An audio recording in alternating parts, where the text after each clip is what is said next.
My First Client merupakan sebuah film bergenre drama asal Korea Selatan yang disutradarai oleh Yang Sung Kyu. Dirilis pada tahun 2019, film ini diperankan di antaranya oleh Lee Dong Hui, Seon Yu, Choi Myung Bin, Lee Jo Won dan Go Soo Hee. My First Client dibuat berdasarkan kejahatan nyata yang terjadi pada tahun 2013. Menceritakan tentang seorang gadis berusia 10 tahun yang mengaku telah membunuh adik laki-lakinya dengan cara dipukul. Sebelumnya dua orang kakak beradik yang bernama Da Bin dan Min Jun itu tinggal bersama ayah mereka. Hidup mereka yang semula baik-baik saja dan bahagia lambat laun berubah sejak ayah mereka memperkenalkan keduanya pada seorang wanita yang menjadi ibu tiri mereka. Seorang pengacara ambisius bernama Jung Yuk yang pernah bertemu dengan dua orang kakak beradik itu membantu anak yang menjadi tersangka pembunuhan di pengadilan. Siapakah yang sebenarnya membunuh sang adik? Mari kita tonton video selanjutnya.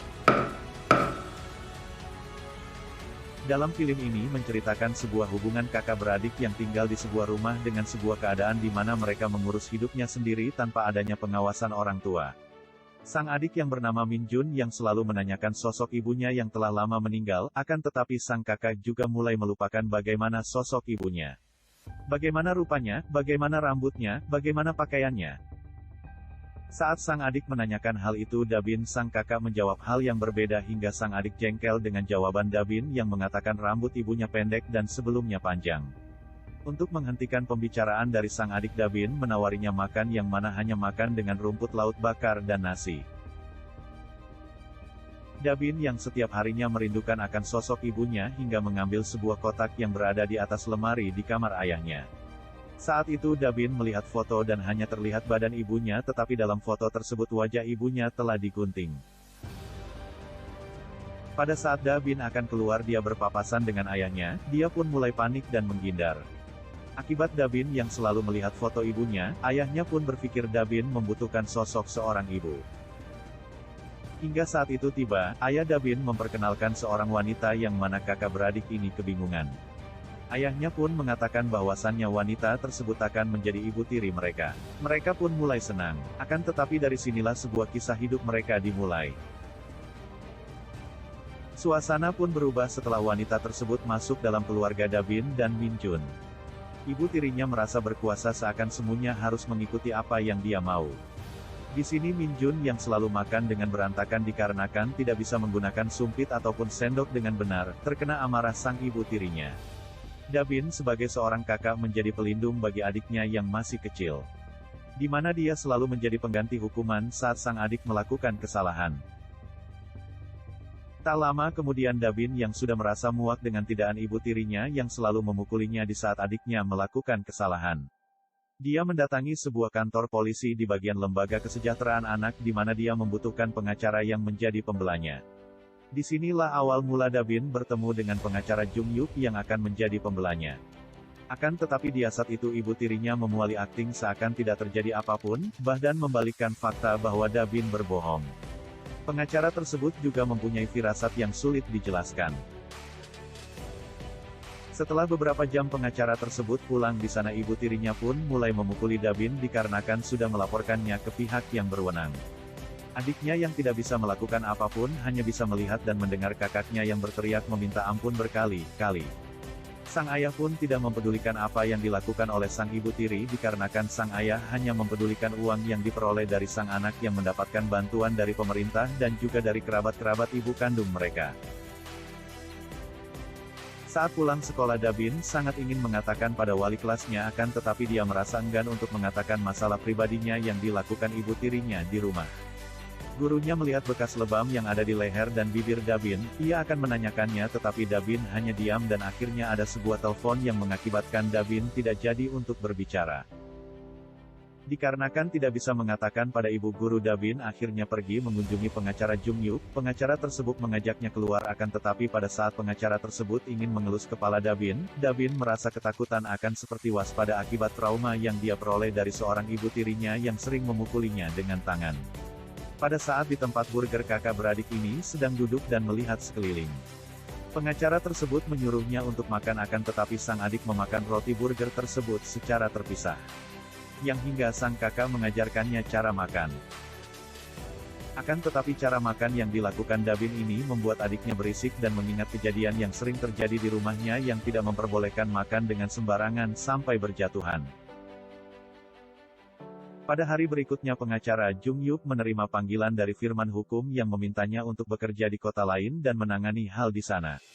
Saat perjalanan pulang, mereka sempat berbincang untuk menanyakan pertemuan selanjutnya. Tetapi pengacara Jung Yup yang sedang buru-buru ingin pergi, dia mengatakan lain kali akan mentraktirnya makan burger lagi dan memberikan uang tersenut sebagai bukti dia akan menepati janjinya dan juga sebuah boneka gorila yang ada di mobilnya. Akan tetapi pengacara tersebut tidak menyadarinya bahwasannya memberi barang yang bukan milik mereka biasa membuat kakak beradik ini terancam. Keesokan harinya ibu tirinya menemukan sebuah tanda nama milik pengacara Jung Yup yang berasa pada kamar mereka hingga memberikan hukuman lagi pada Dabin sampai babak belur di kamar mandi.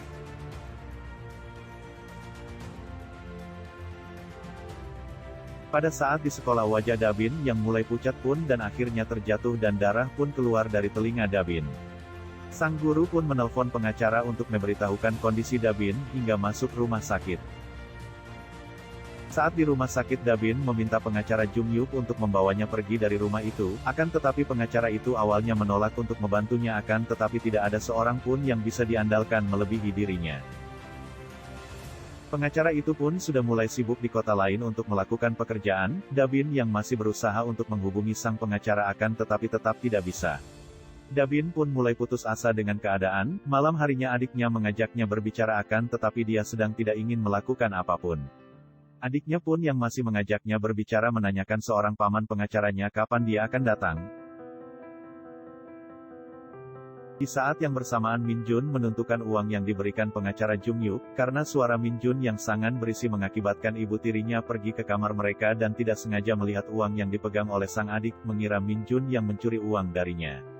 Ibu tirinya menyuruh untuk memberikan uang tersebut akan tetapi Min Jun tidak ingin memberikannya dikarenakan uang itu adalah uang yang diberikan oleh pengacara Jung Yup dan berjanji akan bertemu dengannya lagi. Min Jun yang masih tidak mau memberikan uang dia pun mulai dimarahi dan mulai merampasnya dengan kekerasan.